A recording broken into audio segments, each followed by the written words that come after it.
Ini menurut saya harus hati-hati ya, harus hati-hati. Ini terlalu berani lah untuk sampai ke sana. Karena apa? Karena penyebaran COVID-nya terlalu berani tinggi. Ya terlalu berani untuk ke sana karena kan penyebaran COVID-nya sekarang masih tinggi.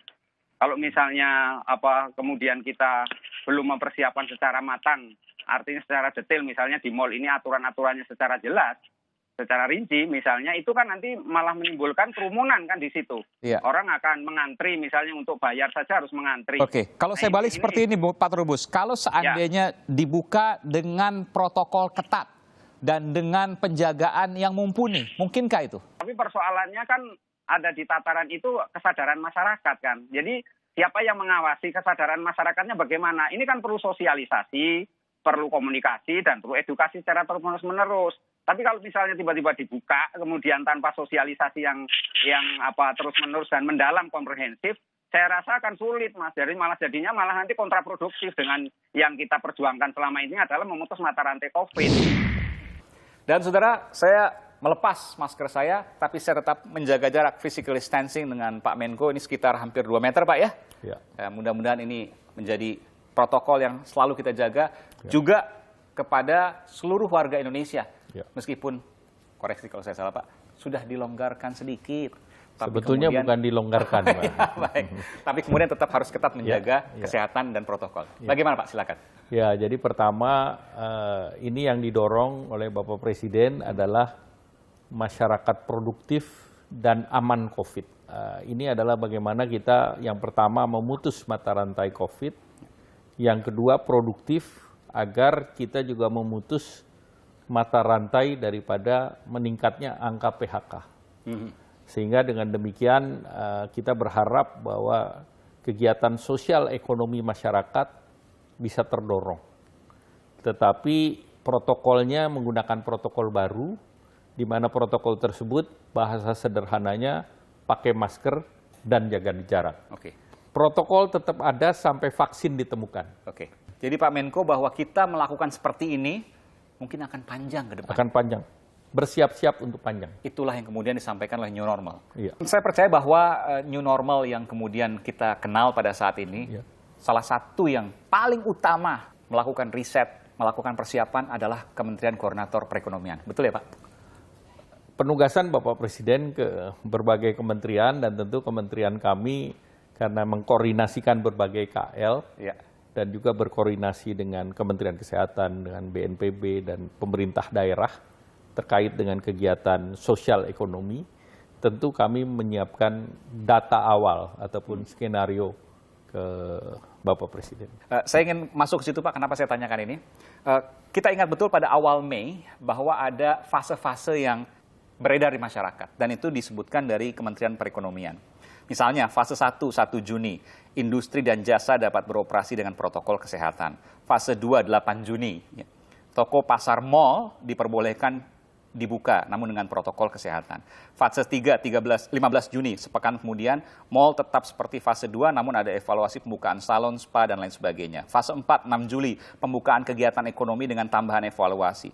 Fase 5, 20 dan 27 Juli, evaluasi untuk 4 fase dan pembukaan tempat-tempat kegiatan ekonomi dan kegiatan sosial berskala besar. Ini disebutkan pada awal Mei dan disebutkan berasal dari Kementerian Koordinator Perekonomian. Saya ingin konfirmasi Pak, betul dari Kemenko Perekonomian, betul dari pihak Bapak? Ya, pertama mengenai jadwal-jadwal tersebut itu adalah draft dan skenario. Jadi bukan sebuah keputusan dan itu tidak diputus seperti itu.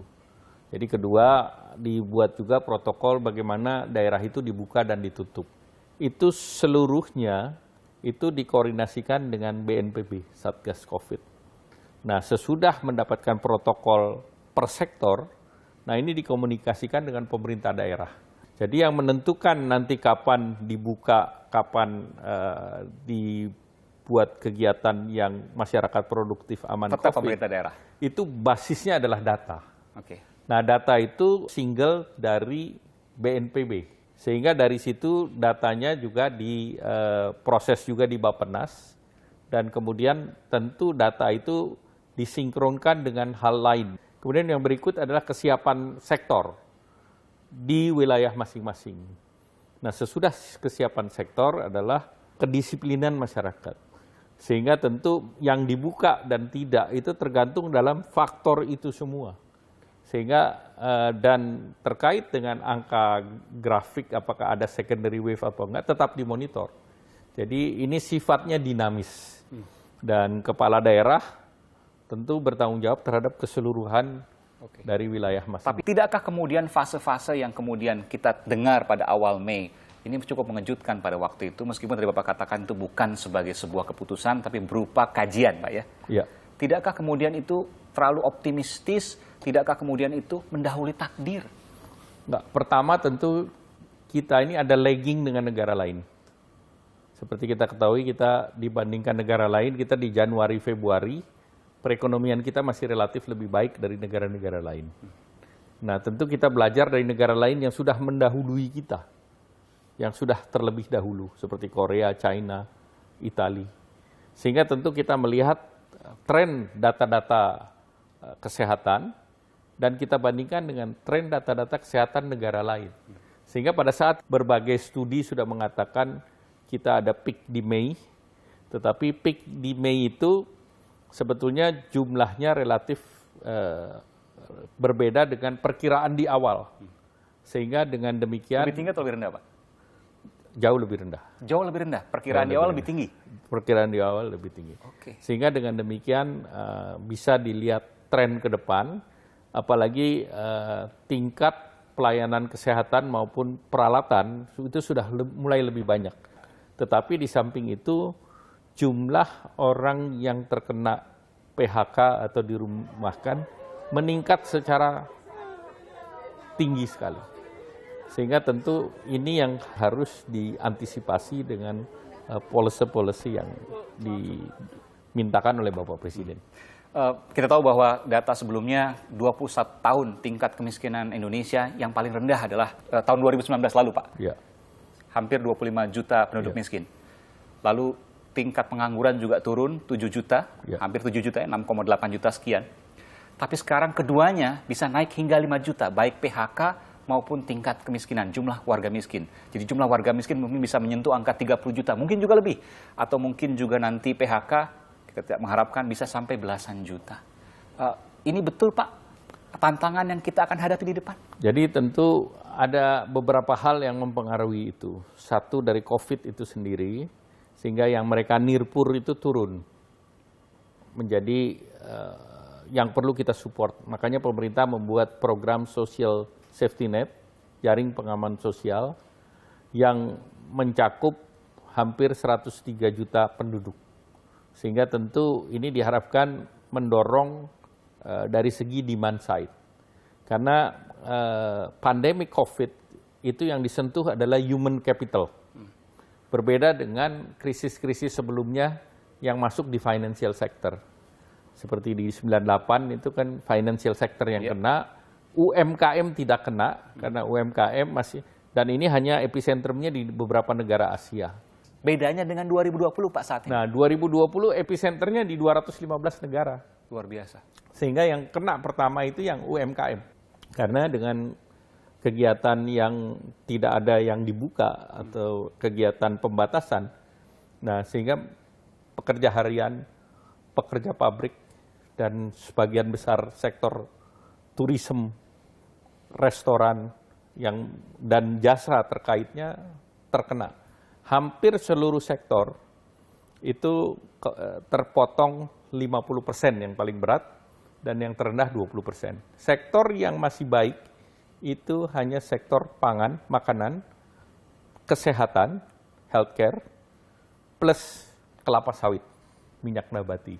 Yang lainnya semua di bawah.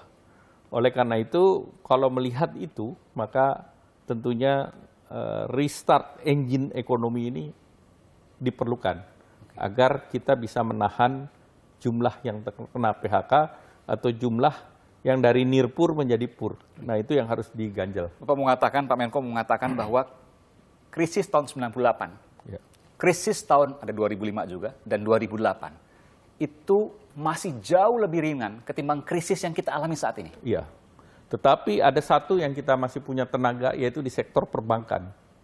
Perbankan kita di tahun 2020 ini jauh lebih sehat daripada di 2008, apalagi tahun 1998. Dari situ Bapak mau menyimpulkan bahwa kemungkinan recovery-nya, tingkat sembuhnya ekonomi kita akan bisa lebih cepat. Jadi kita membuat skenario recovery V cepat atau recovery U lambat sedikit. Oke. Jadi tetapi yang kita lihat sesuai dengan apa yang ada dari laporan pertumbuhan kita, yang di kuartal pertama itu salah satu yang tertinggi di dunia. Kita tahu bahwa hantamannya luar biasa, pengangguran, kemiskinan, usaha. Yang ingin saya tanyakan Pak, ada obat yang kemudian dicetuskan beberapa waktu belakangan terkait dengan RUU Cipta Kerja. Tetap maju Pak, tetap jalan meskipun banyak diprotes.